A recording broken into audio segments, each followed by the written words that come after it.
You can say what you want about this country, and I love this place. I love the freedoms we used to have. I love it. I love that, you know.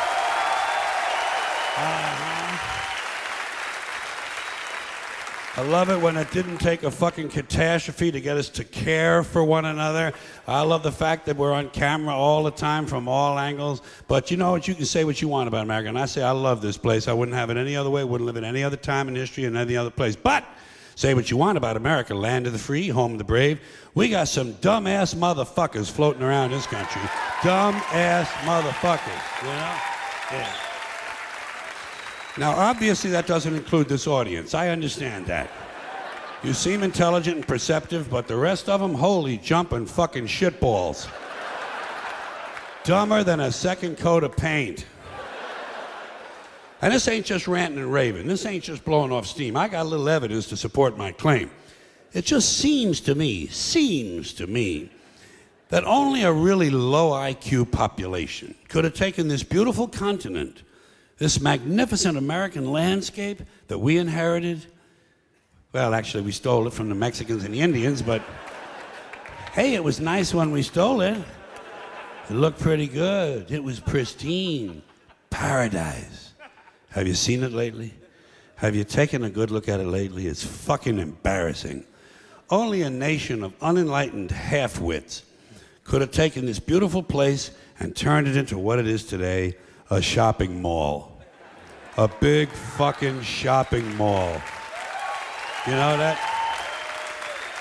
That's all you got. That's all you've got here, folks. Mile after mile of mall after mall. Many, many malls. Major malls and mini malls. They put the mini malls in between the major malls. And in between the mini malls, they put the mini marts. And in between the mini marts, you got the car lots, gas stations, muffler shops, laundromats, cheap hotels, fast food joints, strip clubs, and dirty bookstores. America the Beautiful. One big transcontinental commercial cesspool. And how do the people feel about all this? How do the people feel about living in a coast-to-coast shopping mall? Well, they think it's just fucking dandy. They think it is cool as can be because Americans love the mall. They love the mall. That's where they get to satisfy their two most prominent addictions at the same time: shopping and eating. Millions of semi-conscious Americans, day after day, shuffling through the malls, shopping and eating, especially eating. Americans love to eat. They are fatally attracted to the slow death of fast food.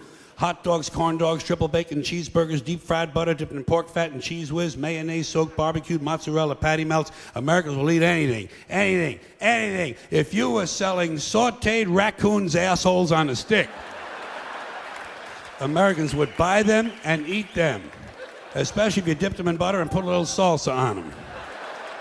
This country is big time, pig time. Forget the bald eagle. You know what the national emblem of this country ought to be? A big bowl of macaroni and cheese.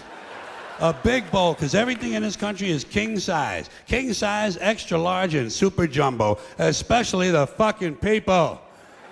Have you seen some of the people in this country? Have you taken a good look at some of these big fat motherfuckers walking around?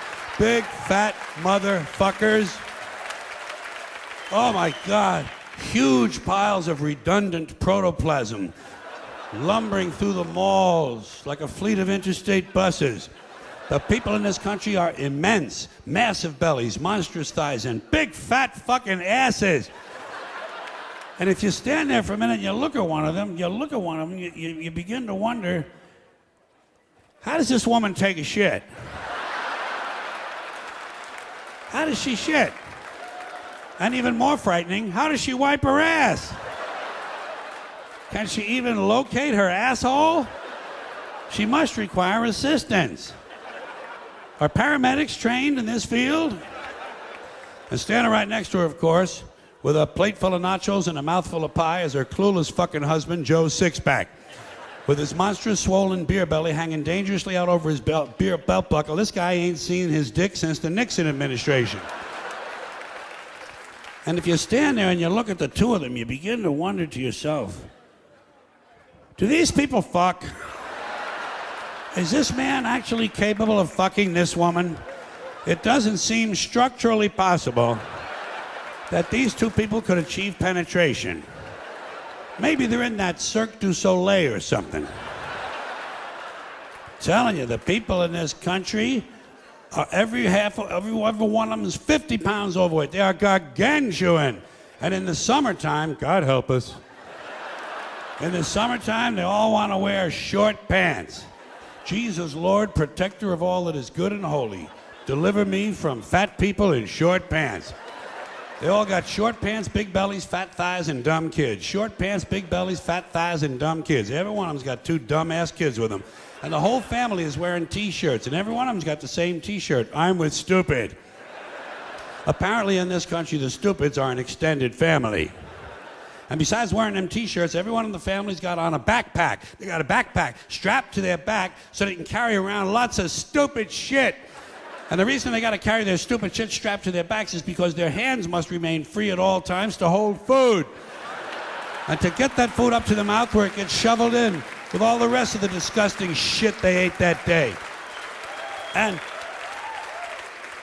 another reason for the backpacks is these people are going to buy even more stupid shit. They ain't got enough stupid shit at home. They just had a stupid shit sale. They ain't going to buy more. They're going to go out in the parking lot and stuff this stuff into the big, fat, ugly, oversized SUV that's got plenty of room in it. Plenty of room in it for stupid shit and lots of room left over for these big, fat, ugly motherfuckers to get them home. Stopping, of course, for jelly roll and fried dough.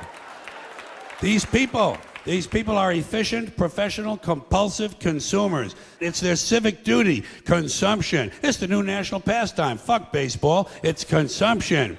The only true, lasting American value that's left, buying things. Buying things. People spending money they don't have on things they don't need. Money they don't have on things they don't need. So they can max out their credit cards and spend the rest of their lives paying 18% interest on something that costs $12.50. And they didn't like it when they got it home anyway. Not too bright, folks. Not too fucking bright. But if you talk to one of them about this, if you isolate one of them, you sit them down rationally, and you talk to them about the low IQs and the dumb behavior and the bad decisions, right away they start talking about education. That's the big answer to everything. Education. They say we need more money for education. We need more books, more teachers, more classrooms, more schools.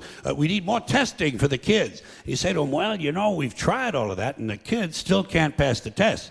They say, don't you worry about that. We're going to lower the passing grades. And that's what they do in a lot of these schools now. They lower the passing grades so more kids can pass. More kids pass, the school looks good, everybody's happy, the IQ of the country slips another 2 or 3 points, and pretty soon all you'll need to get into college is a fucking pencil. Got a pencil? Get the fuck in there, it's physics. Then everyone wonders why 17 other countries graduate more scientists than we do. Education. Politicians know that word. They use it on you. Politicians have traditionally hidden behind 3 things: the flag, the Bible, and children. No child left behind. No child left behind. Oh, really? Well, it wasn't long ago you were talking about giving kids a head start. Head start, left behind. Someone's losing fucking ground here.